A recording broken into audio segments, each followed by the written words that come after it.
చాలాసార్లు ఎవరైనా ఏదైనా అన్నారు అంటే ఓర్చుకో పర్వాలేదు, కాస్త నెమ్మదించు పర్వాలేదు అని చెప్పి అవతలి వాళ్ళకి చెప్తూ ఉంటాం. కానీ ఓర్చుకోవటం అనేది ఎలాంటిది తెలుసా?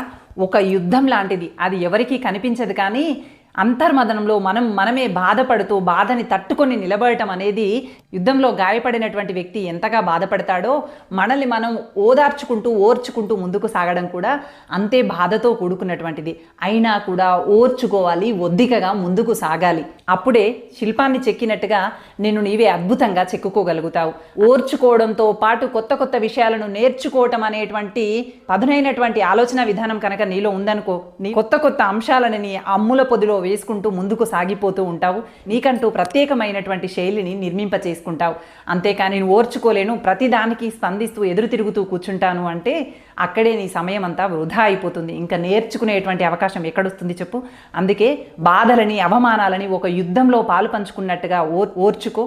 కొత్త కొత్త అంశాలని ఓపికగా, సహనంగా నేర్చుకో. నీకిక తిరిగే ఉండదు.